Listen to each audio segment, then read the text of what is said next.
Sumber kita yang keempat ini adalah Bapak Samsul Hadi. Iya. Beliau adalah salah satu kebanggaan di kabupaten kami selaku instruktur dalam berbagai kegiatan pendidikan baik di provinsi bahkan juga nasional. Selain itu, beliau saat ini menjabat sebagai Kepala Sekolah SMK Negeri 1 Singkep. Baik Pak, di sini yang mau saya tanyakan ada 3 masalah yang telah saya identifikasi. Nah, masalah yang pertama itu adalah masalah literasi anak. Di sini kira-kira menurut Bapak apa saja faktor yang menyebabkan siswa kesulitan menemukan informasi ataupun menarik kesimpulan dari soal berupa teks, gambar, atau berupa peta dan grafik? Baik. Jadi literasi yang ada, yang dimiliki oleh siswa saat ini memang menurut pengamatan saya memang rendah. Jadi rendahnya ini memang kompleks ya, karena pembiasaan dari tingkat SD, SMP, bahkan sekarang sudah di SMA, ini memang nampaknya rutinitas ke arah literasi sana kurang penguatan. Jadi intinya contoh pada literasi numerasi. Pada literasi numerasi ini nampaknya yang saya lihat adalah rendahnya siswa dalam pemahaman suatu konsep, terutama konsep matematika. Pada saat dia dihubungkan dengan suatu permasalahan, ya, dengan terkait dengan literasi ini yang kehubungan dengan numerasi, dia kesulitan menerjemahkan dalam hal konteks bahasa ke bahasa matematika. Nah, ini yang menjadi suatu dilema bagi siswa kita karena kurang terbiasanya dalam hal seperti ini. Tetapi kalau sudah dari SD, SMP konsepnya sudah kuat, ini akan menumbuhkan pertama motivasi dan peningkatan kompetensi khususnya dalam literasi numerasi. Jadi ini sebenarnya menjadi PR bagi kita semua guru di dalam memberikan penguasaan kepada siswa, pembiasaan kepada siswa agar dia menjadi pembelajar yang kritis, pembelajar yang critical thinking. Kalau dari SD, karena dia taraf berpikirnya konkret, harus sedikit demi sedikit baru ke abstrak, jangan langsung kepada yang abstrak. Nah, gitu. Intinya seperti itu. Jadi dilatih sehingga pemikiran siswa kritis tadi dan kreatif itu sudah tumbuh, terbiasa. Kecepatan membaca itu juga pengaruh. Tidak hanya kecepatan memahami bacaan, kemudian menerjemahkan ke dalam hal angka, grafik dan sebagainya itu harus bisa. Gitu kan. Membaca grafik tapi dia memahami, menganalisis sampai seperti itu ya. Tidak hanya memahami tapi menganalisis. Tidak hanya menganalisis, dia mampu untuk memecahkan masalah. Nah, itu dia intinya. Alur-alurnya. Kira-kira kalau untuk daerah kita, kita kan secara geografis kepulauan nih. Ya. Kira-kira apa upaya yang harus kita lakukan untuk meningkatkan kemampuan literasi anak? Baik. Jadi pertama, kita sebagai guru harus melakukan refleksi evaluasi. Bagaimana menumbuhkan, ya kan? Pertama minat literasi siswa, menumbuhkan rasa ingin tahunya pada siswa, dan terakhir memotivasi siswa. Ini yang harus dilakukan oleh guru. Bagaimana menumbuhkan pembiasaan? Ini dari guru, kita harus memberikan suatu metode pembelajaran yang bagaimana menumbuhkan literasi itu sendiri. Tidak hanya literasinya, bagaimana menganalisisnya dan sebagainya, memecahkan masalah. Itu yang harus diadakan suatu pembiasaan dengan cara bagaimana gurunya yang harus menumbuhkan pembelajaran yang aktif, inovatif, kreatif, efektif, dan menyenangkan untuk menumbuhkan minat literasi siswa itu sendiri. Dari program sekolah itu harus ditunjang juga. Sekolah harus membuat program-program bagaimana menumbuhkan literasi siswa ini. Nah, ini yang perlu dibuat program literasi. Mungkin bagaimana ada suatu terobosan inovasi pada sekolah untuk meningkatkan literasi pada siswa itu sendiri. Dan terakhir, nah ini bisa menyelesaikan permasalahan-permasalahan terkait dengan literasi. Yang hal yang kontekstual itu harus selalu ditumbuhkan pada siswa, diberikan permasalahan-permasalahan dan siswa secara terbuka harus bisa mencari solusi-solusinya. Berikan pemahaman, pengetahuan yang ada sesuai kondisi yang ada di sekitar kita ataupun di luar. Itu memberikan suatu penumbuhan motivasi siswa juga. Berikan bacaan-bacaan, ya kan? Bacaan-bacaan sehingga menjadi pemantik bagi siswa untuk berpikir kritis. Nah, seperti itu. Jadi intinya berpikir kritis kan, ya kan? Kalau biasa siswa itu diberikan berpikir kritis, itu akan menjadi pembiasaan juga pada otak kita, terutama siswa, untuk rasa ingin tahunya tinggi untuk menyelesaikan suatu masalah. Jadi problem solving istilahnya, memecahkan masalah. Ya. Berikutnya Pak, di sini kita masuk masalah yang diidentifikasi yang kedua Pak, itu mengenai relasi atau hubungan antara guru, siswa dan orang tua siswa. Nah, menurut Bapak, berdasarkan realita yang Bapak nampak di daerah kita ini, khususnya di Kabupaten Binjai, itu kira-kira relasi hubungan antara orang tua, siswa dan guru itu dalam perkembangan pendidikan itu sejauh ini berjalan seperti apa?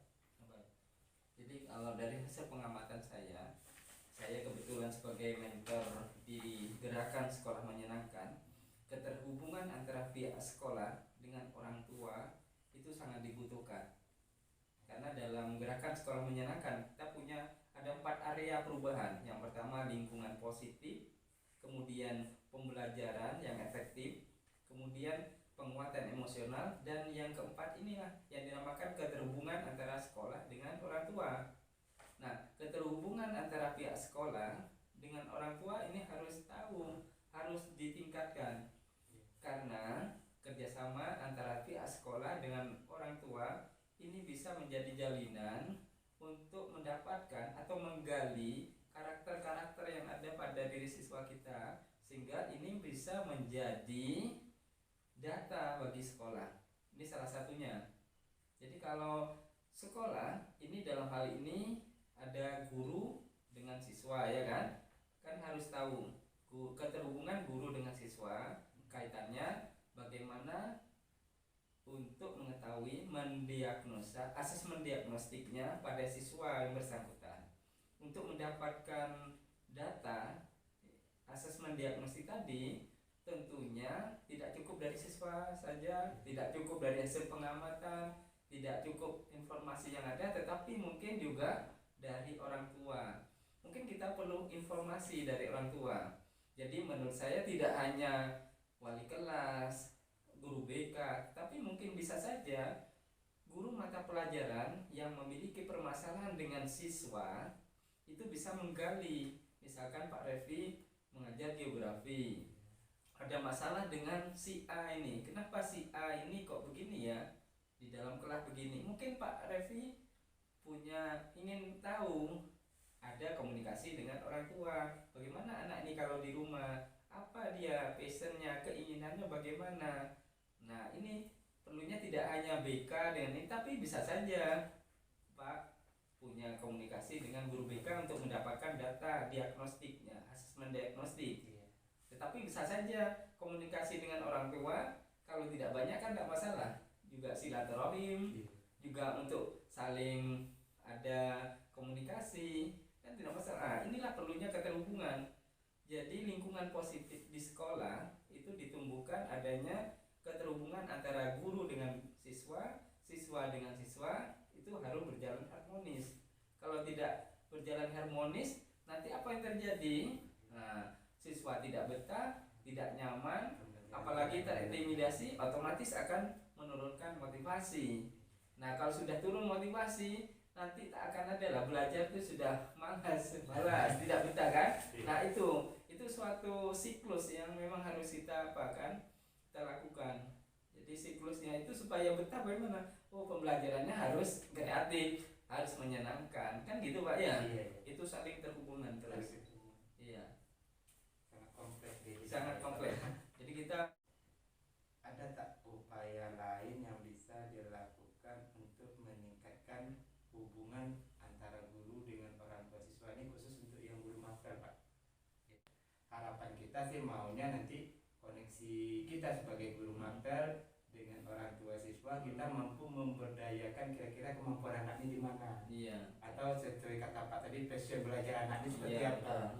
Nah, kira-kira apa kiatnya untuk apa itu Pak? Apakah hanya dengan melakukan diagnosa awal, baik itu ke anak, ke orang tua, atau ada cara lainnya Pak? Ya, jadi banyak cara untuk melakukan suatu komunikasi dengan orang tua, ya kan, ya Pak ya. Iya. Jadi kita mungkin bisa menggali, ya kan, hal apa yang biasanya dilakukan oleh siswa. Kalau masalah terkait pelajaran, berarti karakteristiknya berbeda-beda. Nah, iya. Kalau guru matematika, berarti komunikasi dengan orang tua harus berbeda lagi kan, ya kan? Harus tahu apakah karakternya anak ini suka matematika, mulai dari mungkin bisa menggali Pak, dari SD sampai SMP, SMA bagaimana nih? Nah, bisa.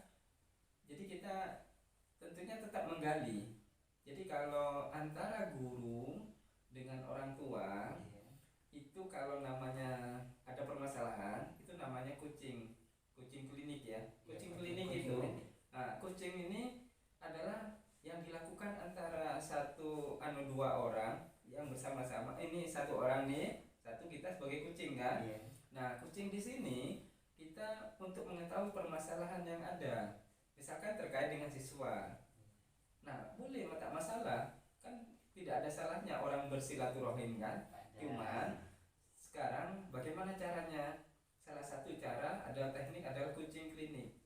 Kalau misalkan Bapak ada masalah dengan siswa A, kita mau dengan orang tuanya untuk menyelesaikan dengan orang tuanya, tak masalah. Tetapi dalam kucing klinik ini kita pertama karena andragogi, kita dengan orang tua sama orang tua kita tak boleh menasehati Pak. Iya. Tidak boleh menyalahkan, tidak boleh mempunishment. Nah itu yang kita berharap preaching ini, kita harus menggali dengan pertanyaan-pertanyaan, ada apa sebenarnya, mengapa, terus apa langkah berikutnya. Nah, langkah-langkahnya apa lagi Pak? Nah, dia yang menemukan apa lagi. Nah, sehingga bening itu berarti anak saya nanti harus begini Pak ya, gitu. Itu namanya kucing klinik. Di situ kucing ini tidak menasehati, tidak memberi masukan ya, tidak, tapi dia sendiri dengan menggali dengan pertanyaan kita mengarahkan untuk dia menemukan solusinya sendiri. Nah, itu tapi kan tidak semuanya. Jadi Bapak harus mencari yang mendapat permasalahan terbanyak. Maksudnya frekuensinya yang kan Pak punya mungkin siswa A ini hiper pandai. Ada juga yang hiper tidak pandai atau hiper malas. Nah, ini yang Pak ambil. Jangan semuanya di kucing klinik Pak habis waktu kan. Yang maksudnya itu maksudnya Pak, ini anak Bapak memiliki kemampuan yang luar biasa. Apa kira-kira langkah ke depan agar anak ini punya, nampaknya ini bagus ini Pak, ngobrol biasa saja. Nah, apalagi yang di bawah ini Pak, ini mohon maaf ini gini Pak, utarakan gini, kira-kira di rumah bagaimana sih anak ini, nah gitu kan. Terus kira-kira menurut Bapak ada apa, menurut Bapak langkah atau solusinya ini ya. Jadi kita yang menggali Pak. Jadi kita yang menggali, akhirnya kita giring. Dia menemukan, oh iya Pak, saya akan melakukan ini. Oh iya Pak, nah itulah yang akan diinginkan. Berarti tak boleh menasihati langsung. Tidak ya, boleh, Pak? tidak boleh. Itu kucingnya Pak. Iya, Pak. Ilmu kucing di situ. Kucing klinik istilahnya. Jadi kita bertatap muka. Itu Bapak bisa melihat di YouTube cara kucing klinik itu bagaimana. Dia dengan pertanyaan, dengan memberikan kenyamanan dulu, pertanyaan menggali, terus kita mengarah-arah, menggiring-giring supaya dia menemukan solusinya. Oh iya Pak, saya akan lakukan ini, ya gitu intinya. Saya mau nanya kan Pak, sewaktu berdasarkan pengalaman Pak mengajar, pernah tak Pak melaksanakan pembelajaran yang Anda pakai? Jadi kira-kira apa model pembelajaran yang pernah Pak Ya. terapkan? Jadi pembelajaran hal yang inovatif menurut saya. Iya. Jadi intinya anak ini bagaimana belajar matematika tapi menyenangkan. Itu yang pernah saya lakukan. Saya karena sifatnya manusia ini homo ludens, suka bermain ya kan. Iya. Saya pernah menciptakan namanya permainan simulasi Matinta. Matinta. Iya, jadi permainan simulasi matematika yang dikolaborasikan dengan iman dan takwa. Kemudian saya juga pernah dengan pembelajaran matematika, kita ini bagaimana punya namanya matematika berpantun. Iya. Nah, dalam pembelajaran matematika berpantun, intinya bahwa kita ini adalah di negeri Melayu kan. Ternyata anak-anak kita ini pandai untuk berpantun. Caranya bagaimana? Pembelajaran kita ambil apa saja, baik metode-metode apa saja, tetapi di sana pada saat setelah mendapatkan konsep, anak diberikan ruang waktu untuk membuat sebuah pantun. Jadi konsep-konsep yang didapatkan misalkan tentang apa saja, misalkan kita belajar peluang. Peluang itu apa? Peluang itu misalkan didefinisikan sebagai antara peluang itu kan 0 dan 1. Nah, kalau kepastian itu adalah peluangnya sama dengan 1, kemustahilan itu 0. Nah, konsep-konsep itu bagaimana anak supaya mengingat, memahami dengan membuat pantun. Nah, itu metode memakai berpantun, mengkombinasikan antara metode pembelajaran dengan media pembelajaran. Itu intinya. Anak yang jelas kita hanya sebagai fasilitator. Jadi guru hanya memberikan perintah-perintah, SOP-nya begini, kalian kerja, belajar, gitu kan.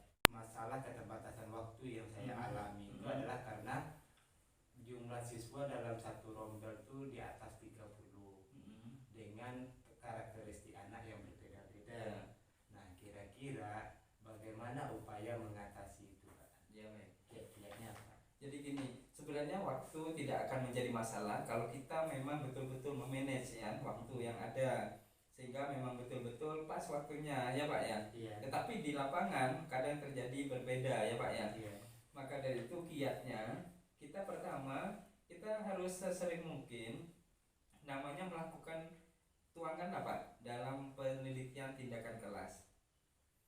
Kalau kita selalu menuangkan dalam penelitian di kelas, kita sudah membuat RPP, maka buat perencanaan, ya kan? Kita melakukan suatu tindakan, jadi kita ngajar. Kemudian kita observasi hasil pengamatannya bagaimana. Kemudian refleksi kan? Nah, dari hasil sering seperti ini kita bisa Pak membuat refleksi. Setelah kita melakukan ini, ternyata apa kelemahannya?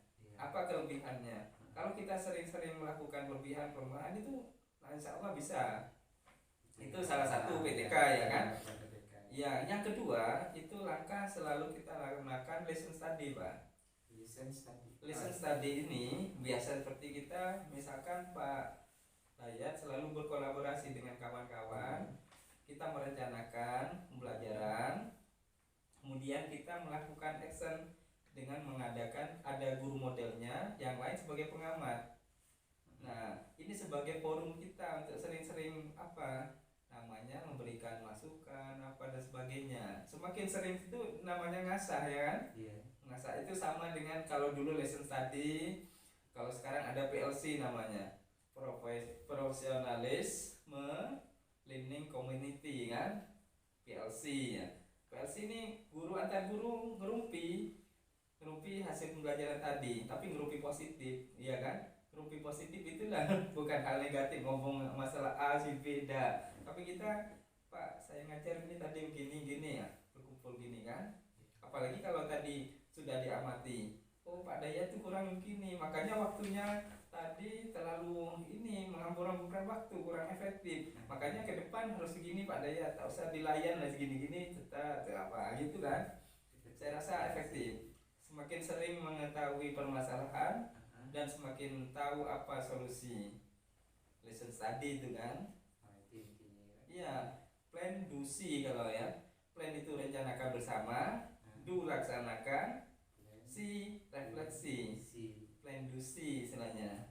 Kalau PTK tadi kan plan, act, ya kan, observe, refleksi, gitu. Pak, yang PLC ini tadi yang C-nya apa Pak? Community, ya?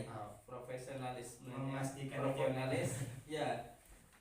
Jadi di situ memang ada suatu, memang kita ada komunitas untuk berbagi di situ, Pak. Oke, Pak. Jadi selalu itu PLC-nya. Oke. Alhamdulillah Pak, dan banyak masukan-masukan baru untuk saya nih Pak. Tambah lagi nih metode pembelajaran inovatif nih. Baru juga sama aja. Pokoknya kita, apalagi kalau geografi Pak, tumbuhkan apa ya? Ada media apa yang mendekati pada pemahaman untuk memahamkan siswa? Boleh berbasis project, buat apa siswa itu? Kan sekarang musiknya PBL kan? Iya, PBL. Project based learning ya kan? Project Pak suruh buat apa? Buat project apa? based learning. Problem based learning, pembelajaran berbasis masalah. Project based learning, pembelajaran berbasis project kan? Nah, itu dia. 2 PBL sekarang ini. Ya Pak, terima kasih banyak atas waktunya Pak. Diminum dulu lah. Iya Pak. Iya. Terima Minum kasih. Pak. Saya tidak sisa. Jadi Pak langsung siap begini. Iya, insyaallah.